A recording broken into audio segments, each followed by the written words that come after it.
Let's go, Dayton Flyer fans. The French Revolution has begun. Emile Latong on the half-court alley-oop from Malachi Smith wins it for the Dayton Flyers, 83-81. Guys, we've come to know the Dayton Flyers as an absolute roller coaster, and it's a ride you don't always want to be on. But tonight, I will take that ride with the Dayton Flyers. They were up 13 in the first half, 13 in the second half. Loyal battles back and takes it to overtime.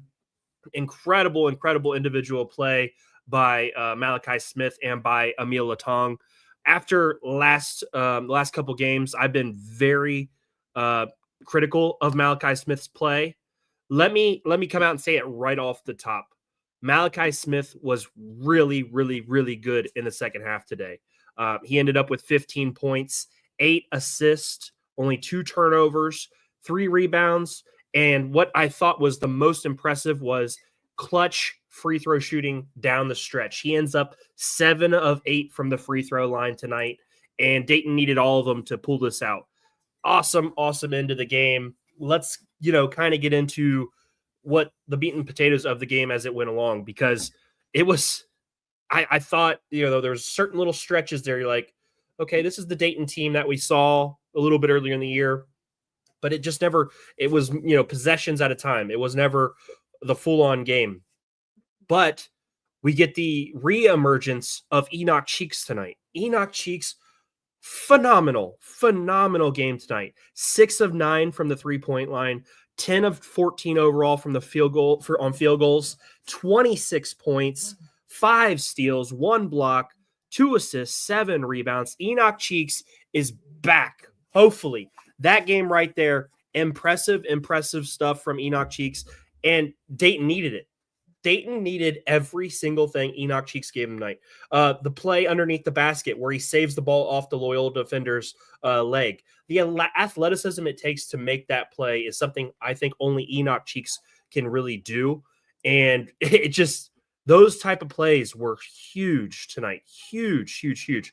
I'm very excited, guys. The losing, I am extremely critical. You guys know that. You guys follow. You've gone through this all with me. Very critical at times of the Dayton Flyers. Well, tonight, they came out and they clawed, fought, did everything they needed to do to win this game. And I appreciate the hell out of that, guys. It's a tough season. The A-10 has been notoriously difficult for the Flyers, especially under Anthony Grant. So for them to come out and fight and claw to get a victory, awesome stuff. Awesome stuff. Let's talk about the lineup changes and some of the things that we did throughout the game that, scratched my head at, and some things that I thought, okay, this is all right. Let's start off at the top. Emile Latong is now the starting center of your Dayton Flyers. I don't know if that started because of Zedke dealing with an injury, dealing with something that is ailing him. I thought it was a necessary change. I think Zedke has done some really good things throughout his college career. And I think that he's had enough time in his college career. I think he can really help the team as the backup off the bench. Tonight, he had 9 points, 2 of 4 from the field, 5 of 8 from the free throw line. He was dealing with the back issue. He had the heating pad. He was on the bike. He was doing some different things. So minutes were even lower for him than usual. I think he had 16 minutes last game. So to me, Emile Latong steps in, and what I like right off the bat about Emile Latong, he can space the floor. He is one of the best passers on the team, and he's a guy who is a deterrent at the rim. Yeah, he gets some fouls here. Yeah, guys are going to finish on him, but at 7'1", he is a deterrent at the rim, and that is huge. Tonight, he had the block in overtime on a dunk attempt to try to tie the game. He had some tip passes that led to other people getting steals. On defense, I think he does a good job overall. So Emile Latong inserted into the starting lineup. Javon Bennett back in the starting lineup after the just insane decision-making of the last game where Javon Bennett was out of the lineup. We were starting Connor. It just didn't make any sense. It was a head scratcher then also. So this lineup, a little bit more traditional, I would say, back to what Dayton's we've grown used to. But then as the game goes along, the rotations don't make sense to me. Still, I feel like Anthony Grant and the staff haven't figured out who this team is yet. The players haven't really figured out yet. And we're throwing things at the wall and trying to get it to stick. Jacob Connor, by all indications, is a solid kid, a guy who, grew up in this area, was a good player for, at Alter, went to Marshall and had a solid career there. But he's not done things to help Dayton on the floor, in my opinion. It's been, after the injuries that he's dealt with, the ankle and the back, I just don't feel like there's a lot of production when it comes to Jacob Connor, and he's not really helped the team on the floor. I know I'm a Simon guy. I've been supporting him. I've been, beating that drum all season. To me, he just provides more. Yeah, he can't shoot. He struggles a little bit on offense in the way that Dayton positions him. But what he does provide is hustle, intensity, athleticism, physicality. So he's able to, help on the rebounds. Offensive rebound tonight was huge. He had a steal tonight that was huge. Ended up with 3 rebounds, 1 steal. He had a foul, 0 points. He missed the 2 free throws. But I thought that still the positives that he provided tonight outweighed the negatives. And that just, to me, he's earned the minutes. So I don't know why we keep trying to go back to something that we know has not worked. So then tonight, the staff goes with a more Hamad Musa. And now Musa has not had consistent minutes at all this year. And we know that. And we've seen, in the limited minutes that he has played, he's struggled. The physicality has been an issue for him. The defensive pressure that's put on him when he has the ball has been an issue for him. So it's a lot to ask to just throw him into a game that Loyola Chicago is battling back to try to get back into this game. And Musa's just out there and, takes 2, 1 bad 3. The other 3 wasn't as bad. But the problem is he took a contested 3 while he had Latong in the paint on a mismatch. So just the basketball IQ is not there yet for Hamad Musa. And I just think he has a lot of developing to go. I don't know if he stays on the team into next year, but I do trust the staff. If I trust the staff to do anything, I trust the staff to help develop players like Musa, develop players like Simon, develop players like Latong, because they have the track record. We can argue and go back and forth about in-game coaching and things like that. The staff does do a good job at developing players. And I don't think that's really arguable. Tonight, interesting stat for you guys. And I'm going to put it out there and you guys tell me what you think, because the broadcast kept saying it. Dayton is 7-1 on the year when Nate Santos is not the leading scorer. That is an interesting stat. I've been hard on Nate Santos's defense. I thought over the 3-game stretch that we lost, it looked like he was the only one who was truly engaged on the offensive end and wanted to, to propel the team to get these, hopefully wins. But, tonight ends up with 7 points, 2 assists, 7 rebounds. I thought he did a great job on the rebounds on that end of the floor. But, only 7 points. But Dayton comes out and they win the game. They're 8-1 when he's not the leading scorer now. An interesting stat, an interesting tidbit. Again, nothing against Santos. I thought he's been pretty damn special on the offensive end. But just an interesting thing to kind of look at and think about going forward. Next thing we want to talk about is, the back to the lineup situation. Okay, so we're playing Musa more. Connors, comes in before Simon. Isaac Jack doesn't come in until late.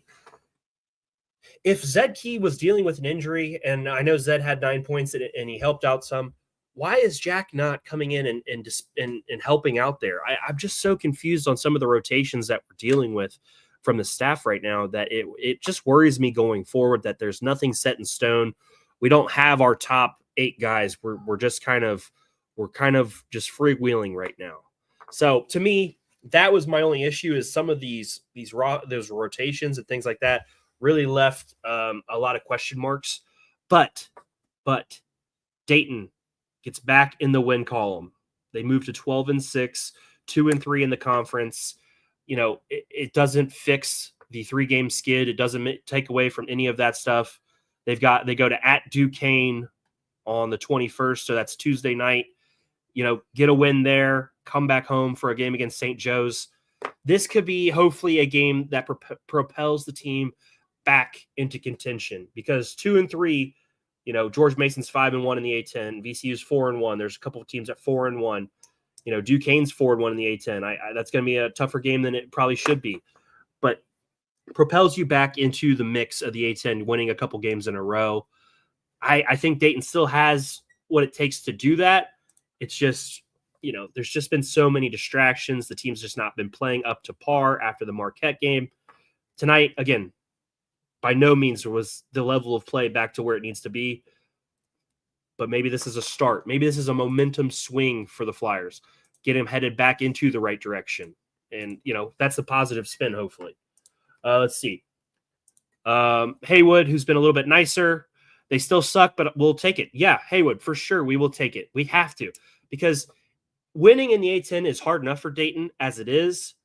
It just, you've got to take these wins. You've got to, and they took it tonight. That pass from Malley to Latong for the game winner was perfect. And I don't, Malachi Smith, again, I've been very hard on him because I think he dribbles the ball so much.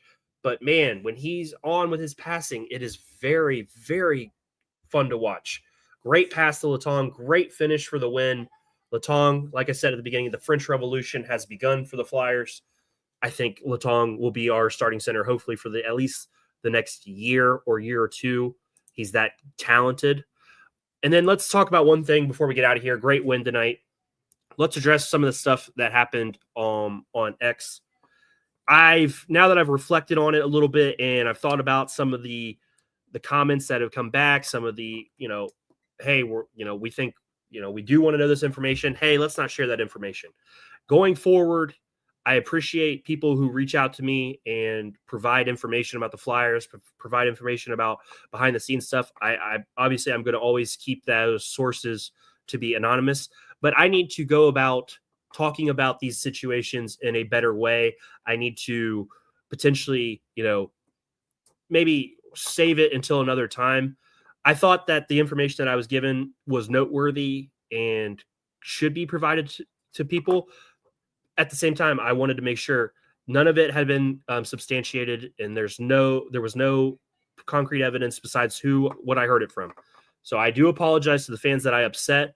I will word my tweet, my post better, and I will work on doing a better job for the fans who listen to this show and support this show. So thank you guys for your feedback. Thank you guys for calling it out. It will be better going forward. So thank you guys. Again, great win tonight for the Flyers. Excited to get back in the win column. It felt if it was a dogfight, and that's exactly what I think the Flyers needed to help with this these next 2, 4, 6, 8, 10, 12, 13 games left in the A10 slate. 13 games. A lot can happen, guys, in 13 games. By no means is this team fixed. By no means does this take away from the bad losses. But it can be a jump-off point for this team, hopefully making a run at competing for an A10 regular season title. All right, guys, this has been Flying with Doug. Thank you, guys. Hit that subscribe button on YouTube. Follow me on the audio version on iTunes and Spotify. I appreciate you guys as always. Couldn't do this without you guys. So as always, can't wait for the next game. See you guys Tuesday night.